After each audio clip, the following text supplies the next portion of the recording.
আসসালামু আলাইকুম রহমতুল্লাহ। প্রিয় দর্শক, আজকে আপনাদেরকে দেখাবো বন্ডরা কিভাবে মানুষকে সহজ সরল মানুষদেরকে কিভাবে ইমানটা ছিনিয়ে নেয় এবং শিরিক বেদাতি কাজগুলা কিভাবে করায়। আজকে যদি আমি এইখানে না যাইতাম তাহলে কিন্তু জানতে পারতাম না। আমার বাড়ির পাশের বাড়ির থেকে চুরি হয়েছে কিছু স্বর্ণ অলংকার। প্রায় ৩ থেকে সাড়ে ৩ ভরির মতন স্বর্ণ অলংকার চুরি হয়েছে। তারপরে উনি হতাশার মধ্যে আছে, তারা কিভাবে এই স্বর্ণটা বের করব এই প্যারাশানির মধ্যে আছে। একজন লোক সন্ধান দিল, অমুক জায়গার মধ্যে যাও, যেখানে তুমি এই কাজগুলো করতে পারলেই তাহলে তোমার স্বর্ণগুলো দেয়া যাবে। আমাকে বলতে আছে সকালবেলায়, চল এক জায়গায় যাইতে হবে, একটি শক্ত কবিরাজ পেয়েছি, এই কবিরাজের দ্বারা গেলেই স্বর্ণগুলো উদ্ধার করা সম্ভব। আমি চিন্তা করতে আছি, আমার দ্বারা যদি একজন উপকারিতা হয় তাহলে তো আলহামদুলিল্লাহ আমার ভালো লাগবে। সেই কথা বলে আমি কই, আপনার রেডি হন, আমি আসতে আসছি। আমি বাড়ির থেকে রেডি হয়ে ওনাকে নিয়ে এবং ওনার স্ত্রীকে নিয়ে চলে গেলাম। যাওয়ার পরে কাদেমদার বলল, আজকে তো হবে না, আগামীকাল আপনি রোজা রেখে আসবেন। পরের দিন আবারও চলে গেলাম।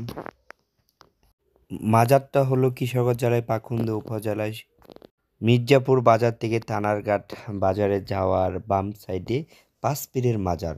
এই মাজারকে বলে পাঁচপীরের মাজার। বন্ড কাদিম সাহেব বলল, আপনি গোসল করে আসেন, গোসল করে এসে আমার সামনে আসেন। এই মহিলাটা গোসল করে এসে দুধ দিয়ে দুধ দিয়ে ইট বাঁধতে হবে, সেজন্য তারা এখন প্রস্তুতি নিচ্ছে। সুতাগুলো দেখেন, এই বন্ড সুতাগুলোকে 5 কালারের সুতাগুলোকে একসাথে করতে আছে। 5 কালারের সুতাগুলো একসাথে করার পরে এই বন্ড প্রতারক মহিলাটাকে বলতে আছে এক ওয়াশে এই ইটটাকে বাঁধার জন্য। ইট বাঁধানোর পরে দুধ দিয়ে গোসল করে ইটটা রেখে দেওয়ার জন্য। 21 দিনের মধ্যে চুরে বিলে জিনিসটাকে তার বাড়িতে রেখে যাবে। মহিলাটা সরল সোজা মানুষ, উনি বিশ্বাস করে বেঁধে রেখে আসলো। আজ থেকে 3 থেকে 4 মাস হলো, কোনো আনসার পায়নি। তাদের মতন বন্ড প্রতারকের জন্যই হাজার হাজার মানুষ না জেনেও শিরিক বেদাতি কাজ করা শুরু করে দিল। তার মুখ থেকেই কিছু শব্দ, কিছু কথা আমরা শুনবো।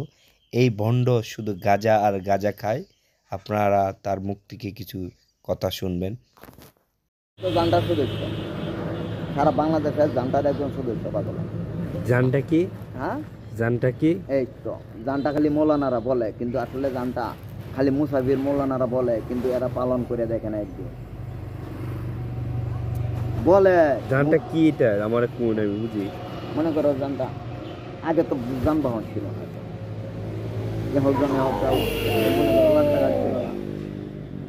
আইটি ইসলামের দাওয়াত দিচ্ছে। এখনো কিন্তু মনে করো যে মসজিদের তাবলিগ যারা করে এরা আজকে দাওয়াত দেয়, এরা দাওয়াত দিতেছে। মনে করো মহল্লা, জাতির একটা মহল্লা, মসজিদ একটা মহল্লা তো না সমাজ। আর ঝানটা হইলো মনে করো দিল্লির থেকে মেন তোমার জায়গার থেকে জানটা হইলো, জানটার মালিক হইলো খাজা মঈনুদ্দিন চিশতি। আমার রাসূল পাক সাল্লাল্লাহু আলাইহি সাল্লাম ওনারে দিয়ে গেছে। ওনার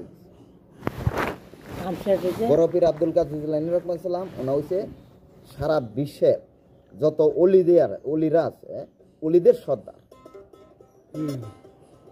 আর আহলে বায়াত জানটার মালিক হযরত খাজা মঈনুদ্দিন চিশতি। কথাটা বুঝছেন কি কিছু? মনে করুন এরকম আমার রাসূল যেরকম রাসূলের সাহাবা এইভাবে কিন্তু আইছে, যারা দেখেছে।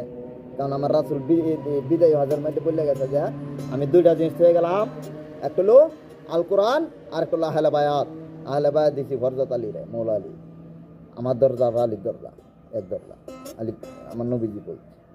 কথাটা বুঝছে? আলীরই পরে আমার নবীজি বিদায় হয়েছে, পরে আলীরই মারি, আলীর বংশই মারিয়া লাইলি এরা।